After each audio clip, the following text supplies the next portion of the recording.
Shalom, shalom, peuple de Dieu. Bienvenue sur la chambre privée de prière. Vous avez un programme dans le Ranango chaque jeudi pour la prière. Donc, merci pour mon konaelo. Nangola salibiso yakobonda elongo nganayo. Si vous avez déjà connecté, na ko encourager yo. Bengande ko moko za connecté. Et que vous sentez que partager vidéo au nom de Komoko pour te pambolama elongo. Dans le temps, dans Matthieu chapitre 6, verset 6. Matthieu chapitre 6, verset 6. Vous allez m'arrobakolo Jésus Christ. Alléluia. Gloire à Jésus. Matthieu chapitre 6, verset 6.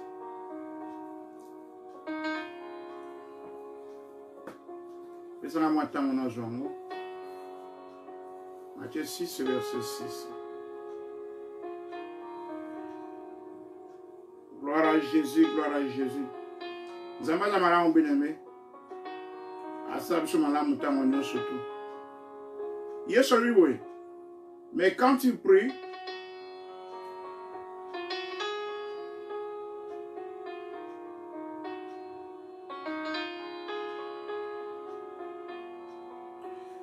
mais quand tu pries, entre dans ta chambre, ferme ta porte et prie ton Père qui est là dans le lieu secret, et ton Père qui voit dans le secret te les rendra.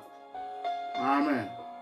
Heureusement que Marubakoro Yesu Sarabi, tant que bon côté dans la chambre, dans la version amplified version en anglais, baby, when you pray, go to your most private room. Qui est dans la chambre privée. Il y a un programme dans ce péchango, chambre privée de prière. Toujours à partir de la Bible, version anglaise, il y a amplified. Je suis bien attends aux bon de là. Quand dans la chambre, petanga porte na yo. Bondra et pas papa na yo, on a un lieu secret. Pe papa na yo, ou à mon secret, à qu'on récompense ouvertement. Papa n'a pas dit que trône est allé dans l'école. Avant un colon trône. Mais papa n'a pas vendu sous 4 nayo. Pour te yo allé temple à mouli mon centre. Le 4 nayo avant na mouli mon avant 4 nayo à mouli mon centre. Le temps de ce bon de là, réunion salama, mouli mon nayo, na mouli mon centre, ils ont connecté. Parce que prier est solo entre Nzambe et Nabiso. Tu dois connecter esprit na esprit. Esprit na yo, ne Nzambe, est connecté. Yango sengaka ozala concentré. Et sengate ozala distrait. Ogoza ozo tambro na yo. Ogoza pe oza pa nyoso ozala, mais zalaka concentré. Parce que solo ya yo na papa. Alors ozo mona secret. Zamba zo mona 4 na motema na yo. Zamba ko récompenser ouvertement. Zamba vani 4 na secret, na bien avani 4 na trône na likolo, ma vani 4 na yo. Okomone physiquement mais zamba azali 4 na yo. Parce que mona communication zo sa entre esprit na yo et esprit na ye, azomona yango. Azomona soko za kontra, azomona posa na yo. Azomona attitude na motema na yo. Azomona motivation motema na yo. Et puis zamba wana yene a ko récompenser yo ouvertement ou bien publiquement. Il y a un bien à prière et activité de discipline privée. Vous allez entrer dans l'ensemble. Vous allez aux sur l'ensemble. Gloire à Jésus. Mais moi, nous surtout, tu es bon de la bonté de Dieu. Tu dois déclarer ensemble concernant la bonté dans l'ensemble, la bonne mon abisso, puis la bonté abisso. Tu moyens mukanda na mukanda Psaume chapitre 107 verset 1d. Kuna bina biso boye. Oh pe sans Nzambe merci. Loué Nzambe. Pour être dali malamu. Pour être miséricorde na ye ezomo ya mbela mbela. Pena verset de balobina biso boye. Si kete ba oyo bali racheter. Oh Nzamba somba. na maboka satana adélivre na maboka satana balobaka ndenge wana yo na ngai nzambe adélivre sur maboka satana tozali na maboka satana ka okangama mais nzambe akangoli biso nzela makila Yesu Kristo mpe bilobi fo tolobaka ndenge wana fo tofungolaka monoko na biso todeklaraka nzambe ozali malamu maana ezomela ebela fo todeklaraka bonté na nzambe fo lobaka nzambe merci mpo na bonté na yo eza na bomoi na ngai bonté na yo na liboti na ngai bonté na yo esaka donc fo tolobaka ndenge wana fo tokonfesaka yango fo todeklaraka yango eza très important. Alléluia. Mais là tu okota susu mwa mka profondeur pour ekotali bonté na nzambe epe na nsima na kopesa point de prière oyo esengi tobondela ngai na yo tokenda mokanda na psaume 65 nalingi olanda ngai ya mateya très bien parce que obondelaka très important eza malamu mingi mais esengaka oyeba maloba na nzambe malamu parce que oyeba maloba na nzambe okobondela en foi et okobondela selon la parole de Dieu bona okobondela kaka nlera te obana kolelalela kaka te ntango so bapriere tobengaka priere eza bacomplaine eza bakoyimayima eza pena priere te priere ezalaka koyimayima te priere ezali communication na nzambe ntango so yali moto ayeba maloba na nzambe epe azoloba maloba wana epa na nzambe azosenga nzambe si base ya maloba azosenga nzambe selon volonté na ye oyo ezali kati na maloba na ye basemana oyo totala mikolo ya baprincipe ya priere toyekola yango ocomprendre que priere eza baprincipe nango ocomprendre que priere eza processus mobimba eza processus po nazobondela likambo na nazwi yango te elongi nakosala mpo likambo ekokisama eza processus mobimba mais par la grâce de Dieu toyekola basema oyo mikolo ya mais kenga mukana na psaume 65 psaume 65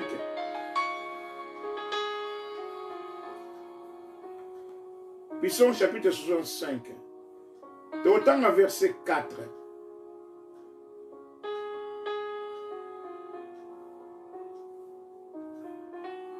verset 4 bino c'est bon heureux ceux qui psaume 65 verset 4 heureux celui que tu choisis et que tu admets en ta présence pour qu'il habite dans tes parvis. Nous nous rassasierons du bonheur de ta maison, de la sainteté de ton temple. Amen. Babi apambolama, ere, bi apambolama, moto oyo opona. Yoza mopona mina nzambe. Nzambe aponaki yo. Alléluia. Aïsemi Jérémie na ponaki yo. Avant même au côté de moi, na 4 mois on a consacré yo aux prophètes à la nation. Donc Nzambe yeba ki yo même avant botama. Na makansa Nzambe yeba ki yo. Ozalaki déjà pour exister quelque part dans le monde spirituel. Donc Nzambe yeba ki yo. Et barbi Nzambe ere apambrama o moto o Nzambe aponi. Yo za mopona mina Nzambe. Nzambe aponaki yo. Yango kolosi ne kuza kufa pour la sina yo. Donc Nzambe apona mina Nzambe. Gloire à Jésus. Ozali mopona mina Nzambe. Pe a continue koloba. Et que tu admets en ta présence. Pe ondimi moto dans la présence na yo. Nzambe apona yo. Pe andimi admettre yo oza na présence na yo. Nemo zala oza na présence na Nzambe. Na koposo ba verso na kalami dans que na oyo. Ozali quatre na présence na Nzambe. Ozali pona na Nzambe et puis ozali quatre na présence na Nzambe. Puis à continuer koloba pour qu'il habite dans les parvis, dans tes parvis. Pour t'avanda na parvis na yo, na cour na yo, na parvis. Dieu vanda na cour na yo, vanda na présence na Nzambe. Et Barbie, nous nous rassasierons du bonheur de ta maison. Donc on a sanctifié. Donc on foule sama na bonheur yanda kuna. On a sanctifié na bonheur yanda kuna yo. Donc Nzambe, on a dit béni pour te connaître pas dans Nzambe. Deuxièmement, Nzambe ben na yo na présence na ye, na cour na yanda kuna ye. Le cause a 4 na cour Nzambe na présence Nzambe. Barbie, on a rassasié, on a sanctifié na bonheur na ye. Alléluia. Et puis la sainteté na ye 4 na ndako na ye. Si on a relaxé que yo opone pas dans Nzambe. Toka na mukana na Jean chapitre 15. Jean chapitre 15. Alléluia. Gloire à Jésus. Nous avons besoin de verset, mais nous avons besoin de prier. Nous avons besoin de moi, je suis en compréhension. Je suis en bonne là. Nous avons une connaissance. Jean chapitre 15, verset 16. Jean chapitre 15, verset 16. Il est beau. Car n'est pas vous qui m'avez choisi, mais moi, je vous ai choisi. Binote bo pona kingai. Jean 15, 16. Binote bo pona kingai. Mais ngai na pona ke bino. Et je vous ai établi. Non pas seulement pour nous, à établir biso. À établir sur place. Tout dans la position. Tout dans la place. Donc, à tirer biso dans la position où est-ce qu'on donc, à établir biso. Quatre na Rwanda. À établir biso. Quatre na présence ensemble. Afin que vous alliez et que vous portez du fruit. Afin que vous kende vous produire un fruit. Donc ça va ponir yo, à séparer yo, à écarter on a mokili. Voilà pourquoi ça carte mokili, oza mokili, ote yo za mopona minanzambe. Faut tambra na makani swana ke naza mopona minanzambe. Ata za paserte. Ata za diacre, naza porte na nante, mais naza mopona minanzambe. Nzamba achanga apa a sanctifier ngai pona tina ye. Alléluia. Et par lui, au kende, au porte fruit, ba fruit est demeuré, mais nous sommes au senga, nzamba au pesayo. Donc, la l'action semaine au Waliboso, on a mis à Pambora moto au Zamapona, au Pambora pote nzambe apona yo. Alléluia. Et puis, na débat na biso, au nzambe admettant la présence na yo. Yo na ngate comme la présence nzambe, na zera na crainte sur Christ. Donc, avec musika na nzambe. Parce que ali na nation sur les Israël, avec musika. Bana Israël bali nation ali élu et pas dans nzambe, on va pona maki. On va qui peuple de Dieu. Mais dans zera na crainte sur Christ, to continuer quatre familles en ensemble. Ma question est bendi biso na présence ensemble. Et ben sur quatre na famille ensemble. Donc comme adopter quatre na famille ensemble, mais to vandi quatre na présence na ye. Donc il y a pas qu'on a na présence ensemble, na relation tenir nous en présence ensemble. Donc quand on a Ephésiens chapitre 2. Ephésiens chapitre 2. Nous avons fumula au moins mouké, place de tenir la puissance 65 verset 4. Parce que Ephésiens chapitre 2, puis le bien monsieur 2. L'émission Ephésiens chapitre 2, verset 13.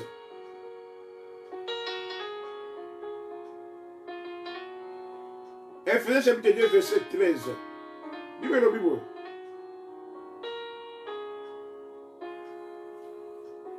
Mais, maintenant, en Jésus-Christ, vous qui étiez jadis éloignés, vous avez été rapprochés par le sang de Christ. Abinazela, sika oyo, kat na Yesu Christ.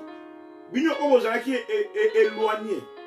Bino ozaki mo sika na. Surtout dans le verset likolo, babi awa, et le babi na sobo. Souvenez-vous que vous étiez en ce temps-là sans Christ, privés des droits de cité en Israël, étrangers aux alliances de la promesse, sans espérance et sans Dieu dans le monde. C'est parce que ni autre position tu as dans le bosso. Le bosso là qui n'a biso. Tu as qui Nathan et les cas avant tu as Yesu tu as qui n'a biso sans Christ, tu as qui privé de droit il y a Israël. Ba droit wana. Ba promesse va passer pas Abraham. Tu as qui privé n'a pas tu as Yesu Christ. Mais par exemple biso privé n'a pas espérance sans Dieu na mokili oyo. Mais tant que tu as mis Yesu Christ et comme ba droit na yo. Parce que comme on a Abraham, ma promesse est comme yo. Donc ma question est ben na kibiso na présence ensemble. Ma tu vois qui est éloigné, mais na quatre na Yesu Christ comme rapprocher quatre na famille ensemble. Rapprocher quatre na libote, quatre na présence na ye pour na matin Yesu Christ. Et ça pour fort na yote. Et ça pour fort na ngaite. Et ça pour na malamu na ngaite. Mais ça pour na bolamu na ensemble. Et après, on a dit que il a rapproché biso de la présence ensemble. De yo na présence ensemble. Autant na présence ensemble ndenge. Ndenge ozali wana. aux esprits, aux âmes, aux accord. Esprit non toujours le baboye. Et ça quatre na Yesu Christ na droite à peine à l'école. Donc on existe dans deux mondes. Aux un monde spirituel, aux un monde physique. Fouillez bango. Aux un autres côté. Dans le monde spirituel, aux enfants na quatre na Yesu Christ. Dans le monde physique, autre vient mon cri oyo, Yesu aux enfants na quatre na yo. Alléluia. De spirituellement parlant, mon lit mon ayo za quatre na Yesu Christ na l'école kuna. Parce que Yesu kufa ki yo kufa ke longo na ye. Tant bakunda ki okunda ke longo na ye. Tant asekwa ki oseka ke longo na ye. Tant matin kolo o matin longo na ye. Ce qu'on vend quatre na Yesu Christ na droite à père. Droite à père ça y place opposition aux autorités. Ils attendent ah papa ah Yesu ils attendent position autorité. Yo vend quatre na Yesu. Mais na mokili oyo Yesu zo vend quatre na yo. Ephésiens chapitre 2, ça va Ephésiens chapitre 2. Thomas tasko na likolo. Zonga sur un verset.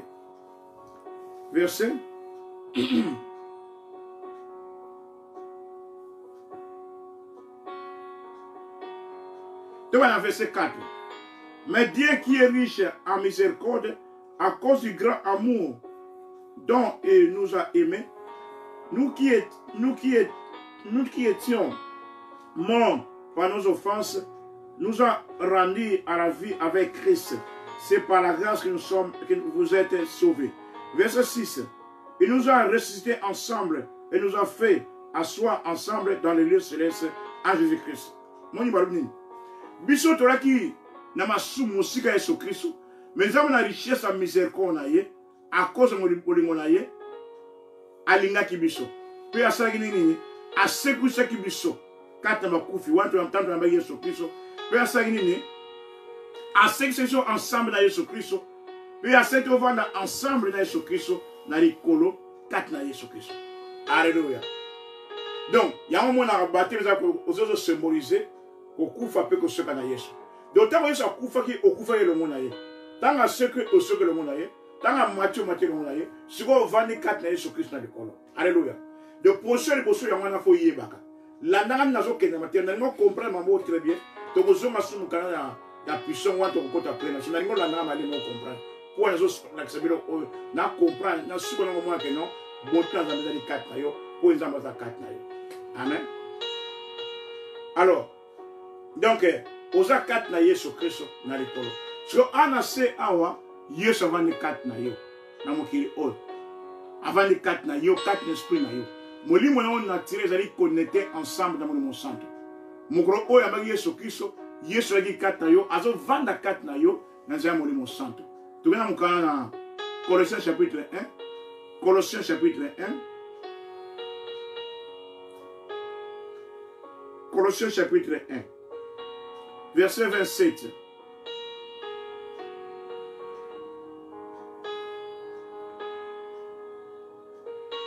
Gloire à Jésus.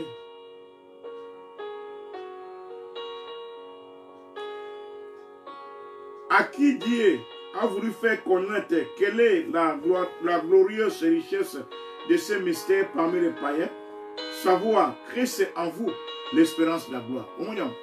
De parmi les païens, nous avons gentil, tu veux Jésus Christ, mais il y a un mystère où on a que Jésus Christ l'espérance de la gloire. Donc, nous avons Jésus Christ, il y a une espérance pour notre espoir, il y a une gloire dans le monde. Ok, gloire dans tout le monde, il y a seulement la bonté de Dieu. Il y a la présence de Dieu. Donc, il y a ce 24 nayo. Donc, on a espérance, il y a gloire. Il y a un mystère. Il faut comprendre. Qui est sur la 4 nayo. Avant de qu'on a un mot de mon santo. 1 Corinthiens chapitre 6. 1 Corinthiens chapitre 6. Verset 17.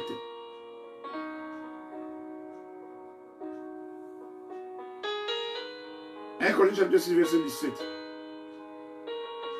Mais celui qui s'attache au Seigneur est avec lui un seul esprit. Babi, à s'attacher au Seigneur, a commis mon lit, mon Seigneur. Mon colo, à Jésus Christ, on s'attache à Jésus Christ, au coma mon lit, mon moko. Donc, mon lit, mon aïe, parce que mon colo, Jésus Christ, mon lit, mon te bikate. Âme, j'ai place de sentiment, mandi na yo na émotion, pardon. Mande émotion, your mind, your will, your mind, your emotion.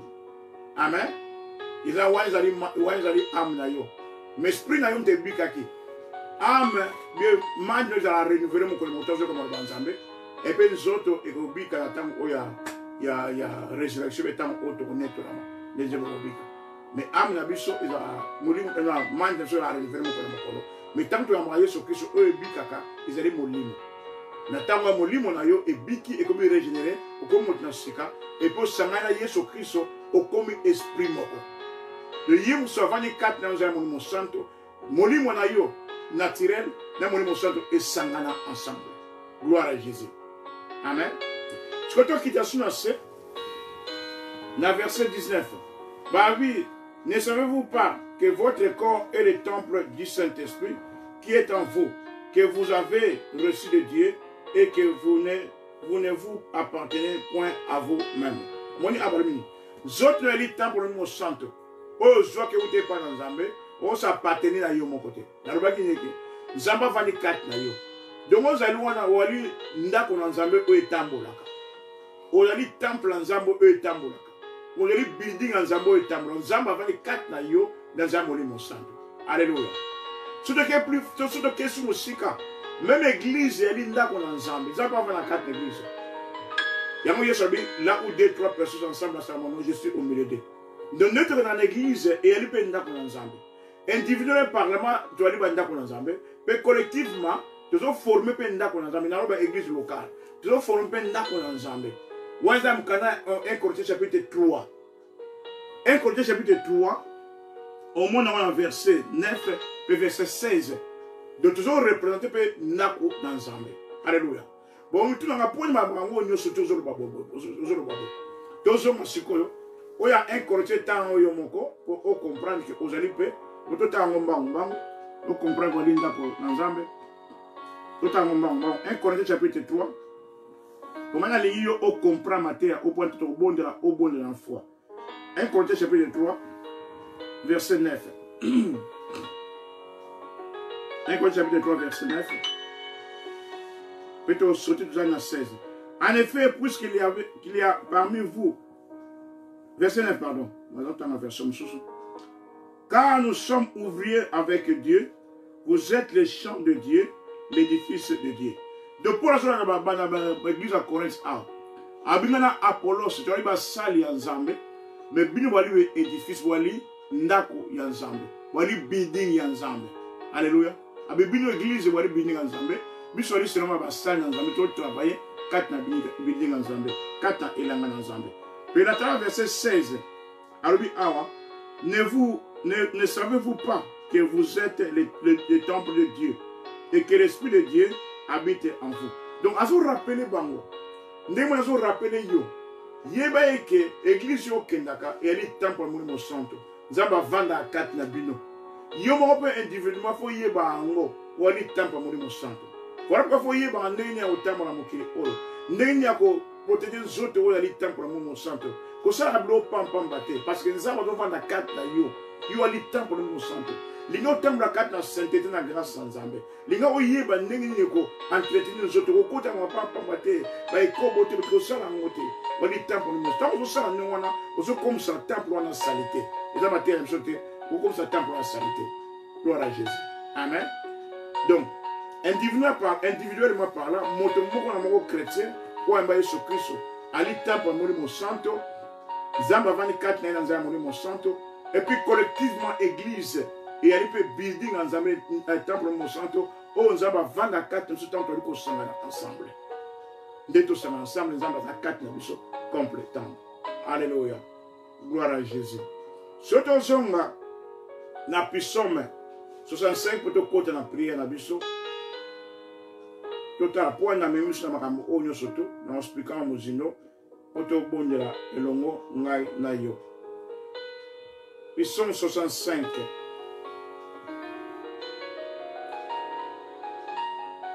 Dans la Psaume 65 verset 4. Psaume 65 verset 4. Gloire à Jésus. Psaume 65, verset 4. Heureux celui que Dieu choisit. Tout ce qu'on a. Apambolama, o motonzambe aponi. Na déclaré na comme na sukusio au pambolama. Donc vous avez béni. Pour les amba pona yo. Yeba vous avez béni. Y'a un kana Ephésiens chapitre 1 verset 3. Une ambition de pambolama na toute belle chose céleste en Jésus-Christ. Kat na Yesu Christ au pambolama. Le grand zamba pona yo a pambola yo. Vous avez béni. Vous avez empowerment to succeed. Vous avez mouillé na kat na yo pour na réussir. Les pamboli za ba matérialité. Mais ça on bouillon aux abatcha à quatre moto pour monter à réussir dans les camions dans la bengra ça. Il y a bien bénédiction. Donc, vous allez béni pour tout allez choisir par Nzambe. Et puis deux, vous allez awa Nzambe et que tu admets en ta présence. Nzambe admet que on a présence, anima on a présence na ye. Nandengini, ma classe que c'est somba kiyo et longola kiyo loki musika Nzambe et béni on a présence Nzambe. Neto moni, ozo vendre na quatre na Yesu na likolo kuna. Donc, nous sommes liés, il faut aller. Il y a un moment où nous sommes liés, pendant que les chrétiens comprennent le Nzambe. À comprendre le Nzambe, partisan, on passe pour nous lier. Il y a des gens qui ont dit Yesu. Donc, nous sommes liés, nous sommes liés. Nous sommes liés. Yo alem de kakoliate. Si on comprend la terre, on doit lier. Parce que yo vani kat na Yesu Christ na likolo kuna. Gloire à Jésus. Et puis dans ces awa, Yesu vani kat na yo. Donc, on lié, on t'a voulu attaquer les gens, à quoi on lié, na comme Yesu Christ. Parce que la solution est bien dans son présence. Je vais dire, pour qu'il habite dans les parvis. Avant la carte na parvis, avant la carte na cour, avant la carte na présence, nous nous choisirons de bonheur d'état. Je vais dire, ce qu'on va dire, on a parvis en Zambé, na cour en Zambé, pour qu'on satisfait la bonté en Zambé, na bonheur en Zambé. De bonheur en Zambé et vendre la carte na présence en Zambé. Or que tu lobby Zamba vendre à 4 na yo vendre à 4 na ngai. Nenga za vendre à 4 na 4 na ngai, il que présence na ye et vendre 4 na yo. Il que bonté na Nzambe, bonheur na ye ezali 4 na yo. Kolukango libanda te kolukango pe abatote. Eza ngo 4 na yo, faut comprendre le rôle. Faut comprendre nyoso za ngo posa eza 4 na yo. Bonté na Nzambe eza 4 na yo. Guérison na 4 na yo. Délivrance na 4 na yo. Ce qu'il faut obinisa yango. Oko bisongo nini it was activated. Faut au fond la monoko, on va nous loba, on va nous déclarer bon dans Nzambe, on déclarer guérison, on déclarer délivrance. Mingi ma prière to lelaka, mais to déclarer mon loba Nzambe te, to déclarer ma promesse Nzambe te. Il y a un fond là que vous voyez bien, on comprend que bonté dans Nzambe ezali 4 na yo, ezali banda te, qu'on nous comment pas nous souter pour ezali 4 na yo, na comme on a Jésus Christ. Puis on a sacrifié. Na bonté Nzambe, na sainteté 4 na temple. Gloire à Jésus. Tony ko bon de la sika, ou avant la paix, ça verset super ya Moïse, l'exode. Mettez bon na les bosso. Olandi maté a oh très bien. Zamba pona yo. Apambola yo. Pe na créer et bende on a présence na ye. Et puis atia bonté na ye, bonheur na ezali 4 na yo. Et le wa les bosso c'est na Nzambe merci. Nzambe merci parce que pona ngai. Merci Nzambe pour te pambola ngai. Mais si vous avez créé ce que vous avez dans la présence de yo. Na vandi 4 na présence de yo. Yo souvent na 4 na ngai. Pe autant du sang na bonté na yo. Bonté na bolam na bonheur na yo 4 na ngai. Pe ça vous na merci. Vous avez ngarato reconnaître o asali 4 mon mission. Ali ngarato pe c'est merci. Ko za la ingraté. Ko tala ka o jangete, tala ka tete. Tala ka li boso selo mo ba Nzambe lobi ni pona yo. Et lobi ke Nzamba pambola yo. Lobi ke Nzamba bende na présence na ye. Et pas tia bonté na ye 4 na yo parce que présence na ye c'est 4 na yo. Nous vendre 4 na présence na le kolo kolo esprit na yo. De faut présenter merci pour la bonté na yo. Tout le monde a mon place sur lui ba na ko bonté na Nzambe pesa na merci. Nous espère que bon na commission. Santa Karaba Senterebe Mrondo Korobo Sitarabashia Yekerebe Indo Korobo Santa Papa na kombo na Yesu Kristo. To peso merci pour toi Nzambe malamu. Merci parce que yo pona biso. Merci parce que yo on pambola biso. Merci parce que yo même au benda biso na présence ta yo. Ils ont appartenir na famille na yo. Tu os ali 4 na présence ta yo. Tu os ali banda na présence na yo te. Tu os tambola 4 na présence ta yo. Parce que na li kolo to vandi 4 na Yesu. Pena mabere o Yesu vandi 4 na biso nzala mo santo. Aba merci pour to tondi ça peut bonheur na yo. Bonté na yo ali 4 na biso. tozolu kango libanda ta musu papa na ignorance mais yo tiango kat na biso po te ovandi kat na biso na za molimo santo bilobi to li temple ya molimo santo ali troisième personnalité ya Nzambe ali troisième personnalité ya Trinité ye o amema bonté na Nzambe ye o amema bonheur no kat na biso vato boy kozala ba ingrat te reconnaître yango et si tu reconnaître wana bolamu wana et si tu reconnaître bonté wana osali papa pona bolamu na biso te mais pona Yesu Kristo asali na ngomba Golgotha yo bengi biso na présence na yo na makristo Kristo pe otondisi biso na bonté na yo pe présence en 24 na biso non pas seulement 4 na biso mais na libanda na biso yango Yesu alobaki molimo sanza elongo na bino akozala pe 4 na bino ye azali 4 na biso pe azali elongo na biso tango nyonso to azotambola 4 na biso pe azotambola elongo na biso so papa topesi gloire epa na yo tonetelo papa tosanzoli yo kotia kobondela tonanza place ali santa karaba sente mrende kerebe sito korobo mranda raba sekerebe so kontio okobondela langue bana kobondela langue place ali tomora mungono bondela langue place na komeso Kristo yanda raba santa karaba sente mrende kerebe shia korobo sinda raba sente ende nerebe indo korobo santa yanda raba santa karababa mranda raba sente kerebebe ende nerebe indo robo sita ikorobo soto baba raba shia mranda karaba indo korobo sende ende nerebe sita rababa yondo korobo sakaraba sanda indanda raba santa karababa karaba indo korobo sende ebeberebe sitaraba eyanda karaba sente kerebe yondo korobo sindaraba shia ebabaraba santa endenderebe indo korobo saka karaba sente rebe indo robobo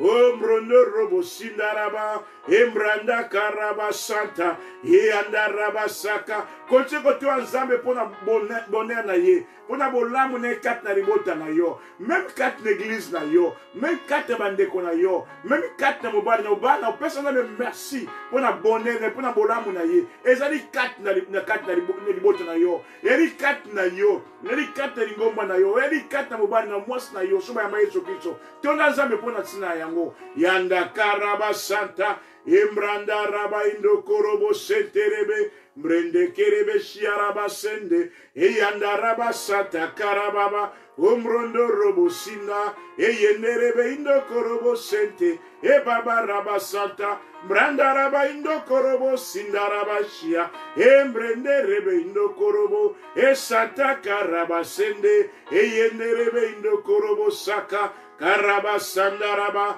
mrandaraba sente kerebe indorobobo oyondorobo sindaraba shia karaba sente rebe. Gloire à Jésus.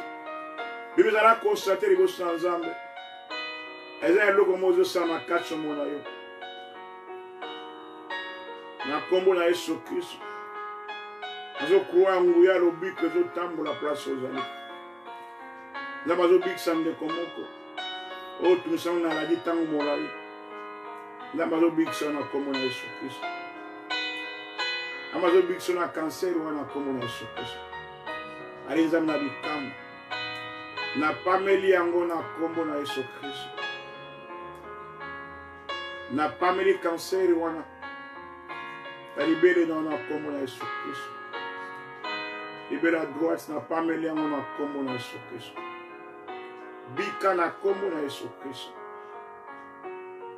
Bika na kombo na Yesu Kristo. Otwali mwana Abraham. Na bonheur na Nzambe, na mao na Nzambe. Tika ete bika na kombo na Yesu Kristo. Recevoir ango na kombo na Yesu Kristo. Wana nguya molimo santo. Eko agir. Yo recevoir de la part de Dieu dans la communauté de Christ. On a beauté dans Nzambe. Et dans la manifestation, on a les beautés dans yo. Recevoir dans la communauté de Christ. Santa Karaba Sente. Yondo Korobo Sintarabashia. Migraine headache. Migraine bika na communauté de Christ. Tu pas mélanger na communauté de Christ. La chaîne bouka na bomo na komona Yesu Kristo. Il va avoir un kangama quelque part. Kangola mana kombo na Yesu Christ. La chaîne on est bouca na kombo na Yesu Christ. La libéré na kombo na Yesu Christ. Nangoya makila na Yesu Christ. Santa Karaba Sente. Korobo Sinda Rabashi. Autant qu'on a Exode. Chapitre 33. Exode chapitre 33. Autant un verset dans Bisso. Gloire à Jésus. Verset 18 à 19. Exode 33. 18 à 19. Nous allons concentrer les bosses ensemble. Nous allons concentrer. Exode 33. Verset 18 à 19. Gloire à Jésus. Alléluia. Santa Karaba Senterebe. Korobo Sintarabashia. Mrende Kerebe Indo Korobo Santa. Indandaraba Sekerebe. Exode 33, 18 à 19. Moïse dit, fais-moi voir ta gloire. Verset 19. L'Éternel répondit, je ferai passer devant toi toute ma bonté. Moïse a dit, Nzambe l'accent gloire na yo. Moïse a la si que Nzambe a tambre le mona bango. Abi l'accent gloire na yo. La mission pesinga na ya la si que zo tambre le mona biso. L'accent gloire na yo. Mais il y a une réponse ensemble. Verset 19. L'Éternel répondit, je ferai passer devant toi toute ma bonté. De gloire ensemble et d'aller bonté ensemble. Il y a une présence ensemble. Car je proclamerai devant toi le nom de l'Éternel. Je fais grâce à qui je fais grâce et miséricorde à qui je fais miséricorde. Nous avons solo grâce na comme na Yesu Christ. Because I want Abraham, ko ça pour faire pour ça yo. Azo solo grâce. Azo solo miséricorde. Bona bolamu na ote pour na oiso ça na ngomba kokota. Sikate grâce dans la manifestation mon yo. Miséricorde dans la manifestation mon yo. Donc bonté dans Nzambe et les gloire dans Nzambe. Moi j'ai vu l'accent en gloire na yo. Nous avons dit que bonté na ngai ezali boss na yo. Pe na ko proclamer comme na ngai l'Éternel di boss na yo. Tango bonté na be keri boss na yo. Nous avons programmer comme na yo. Tango bonté na be keri boss na yo, mi se ba angeli activé. Kolongola ba barrière, ko buka ba barrière. Kolongola ba sac ba empêchement et ko empêcher au kota na destin aux aba bonsa penser. Il y a des gens qui ont droite place aujourd'hui. Le bon a combo na Yesu Christ. Papa na péché merci pour la bonté na yo. Katsi na ngai. Na combo na Yesu Christ. Na libéré bonté na yo. Et kende libos na ngai. Na combo na Yesu Christ. Na libéré bonté na yo. Et kende libos famille na ngai. Na banzera o bongsa bisto kende. Et que les na biso na combo na Yesu Christ. Bonté na Nzambe et bon sanzera na biso na combo na Yesu Christ. Na destiné o ya vie ozo mema biso. Tika te bonté Nzambe et que liboso. Tika te mo na bonté na yo. Tika te gloire et que liboso na biso. Maybe David a le l'homme. Surely goodness and mercy shall follow me all the days of my life. I shall dwell in the presence of the Lord forever ever. Abitik sirema bonté dans Nzambe. Miséricorde grâce à Nzambe et kolanda ngai. Nikolo safi na ngai. Et puis na ko demele na Nzambe. Kaka bonté ko kolanda yote, mais c'est que pesa liboso na yo. Et c'est que liboso ko na préparer banzela na yo. Le bana kombo na Yesu Christ. Papa na kombo na Yesu Christ. Papa na kombo na Yesu Christ. Na nguya makile na Yesu Christ. Na libérer bonté dans Nzambe. Et que liboso na ngai. Et que liboso famille na ngai. Na kombo na Yesu Christ. Le bana kombo na Yesu Christ. Na bani ko longola empêchement nyonso nzela na ngai. Na kombo na Yesu Christ. Na nguya makile Yesu Christ. Tango zo lo bande mwana ezali décret mo Nzambe Bonté Nzambe, oh, Michel va ange la activer pour nous longola empêchement. Yo seulement déclarer mon Nzambe. Parce que nous se manifester tant vous allez déclarer mon Nzambe. Tant vous allez exercer autorité. Le bana combo na Yesu Christ. Na autorité on Nzambe pesa ngai. Na nguya makina so Christ. Na longoli empêchement nyonso. Liboso na ngai. Na longoli empêchement nyonso. O mustako tia liboso ba na ngai. Po e bloquer bango ke liboso te. Po e freiner bango. Na longoli yango na combo na Yesu Christ. Bonté na Nzambe eke liboso po na ngai. E aplani zera na ngai. E aplani fitir na ngai. Et à planifier fitir la bas na combo na Yesu Christ. Le na combo na Yesu Christ. Na ko buka ba barrière. Na longo obstacle nyonso. Ba mu wrong people. Bote ba be o sata term sanzela. Pona ko freiner ngai. Pona ko freiner ba na ngai. Na longo li bango na combo na Yesu Christ. Na longo li bango na combo na Yesu Christ. Nzambe merci. Pona ko sara yango. Na combo na Yesu Christ.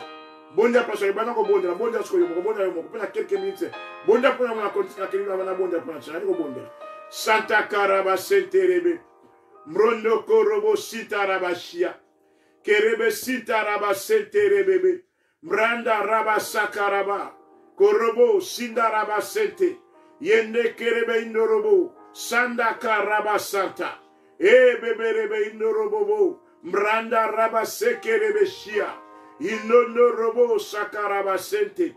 Beberebe indo korobo. Sanda raba sente kerebe. Branda rababa. Yanda karaba indo korobo. Oyondo robo sinda raba shia. Ekerebe inda raba sente rebe. Eyanda raba seke. Yakaraba santa raba. Korobo sinda raba santa. Embranda raba indo robo. Oyondo robo sanda raba shia. Mranda karaba sente kerebe, yenderebe indorobo santa, baba raba santa, yikaraba sente rebebe, mranda raba indorobo, korobo sindaraba shia, endenderebe indorobo, santa karaba sanda, baba raba santa, yanda raba indokorobo, mrondo korobo sintaraba shia. Gloire à Jésus. Tout le monde a beaucoup de place sur la vie. Papa, nous péchons, merci, Nzambe, madame. Gloire et zonge pour nos Nzambe, pour la présence. Nous déclaré dans le combo de Jésus Christ. Yo zaï mo pona mi dans Nzambe. Nzambe apona yo na combo de Jésus Christ. Comme il t'a laté, pour battre dans la pasteur, dans la porte, dans la terre, mais dans la yo zotaranga. Peut-être que nous avons un pamba. Vous avez spécial dans nous Nzambe. Nzambe apona yo. A établi yo. A kabola yo. Pour habiter. Pour habiter quelque chose. Quelconque. Yo okende porter ma fruit. Banda ko porter ma fruit na kombo na Yesu Christ. La fruit de l'esprit. Et puis la fruit nyos oyo ko sala. Di kam so sala e botambu na kombo na Yesu Christ. Yo o resi na kombo na Yesu Christ. Misala maboko na yo epambolama. Libota na epambolama. Na kombo na Yesu Christ. Na kombo na Yesu Christ. O prospérer à tous égards. Na déclarer aux alliés bénis. Ce qu'il y a pambolé dans la manifeste la vie na yo. Na libota mba na kombo na Yesu Christ. Na déclarer yo vandikat na présence ensemble. Montakolia yo azalite. Ote molimo no zali kat na Yesu Christ. Pe kat mukiri oyo Yesu azali kat na yo. Na kombo na Yesu. Na sirisi misan nyonso monda ténèbre. Oyo ba ndoki ba kolandela yo. Esuka na kombo na Yesu Christ. Ko banga te poto ali mwana Nzambe. Ko banga te ko Nzambe pona yo. Na kombo na Yesu Christ. Ko banga te poto azali kat na yo. Alekeza ekati mokili oyo. Na kombo na Yesu Christ. Si ka ete bonté na Nzambe. Oyo vandikat na yo. Ekende liboso na yo. Eza libéré. Pe ekende liboso na yo. E préparé nzela oyo aliko kende. Nzela oyo mabongisa ponsa yo. Eza la préparé. Na iko longola. Mampeshima nyonso nzela na yo. Ya destin na yo. Na kombo na Yesu. Ba barrière buka na kombo na Yesu Christ. blocage wana tolongoli yango na kombo na Yesu Kristo. Mabaku wana tolongoli yango na kombo na Yesu Kristo. Piège wana tolongoli na kombo na Yesu Kristo. Yo kende liboso na destin na mabengi ya osala. Na makambo na mabengi ya osala. Kota kati na destin na yo. Na kombo na Yesu Kristo. Bonte na Nzambe. Etambola liboso na yo, sima na yo, pe libota mobima. Na kombo na Yesu Kristo. Bika na makombo na Yesu Kristo. Bika ya mikuwa na yo. Bika ya makila na yo. Bika na nzoto na yo. Kangola na kombo na Yesu Kristo. Bona bonte na Nzambe. Mana Nzambe. Na oyo sa mwesa ene cruz points na yo. Asa ene cruz points na yo. Na kombo na Yesu boni bango.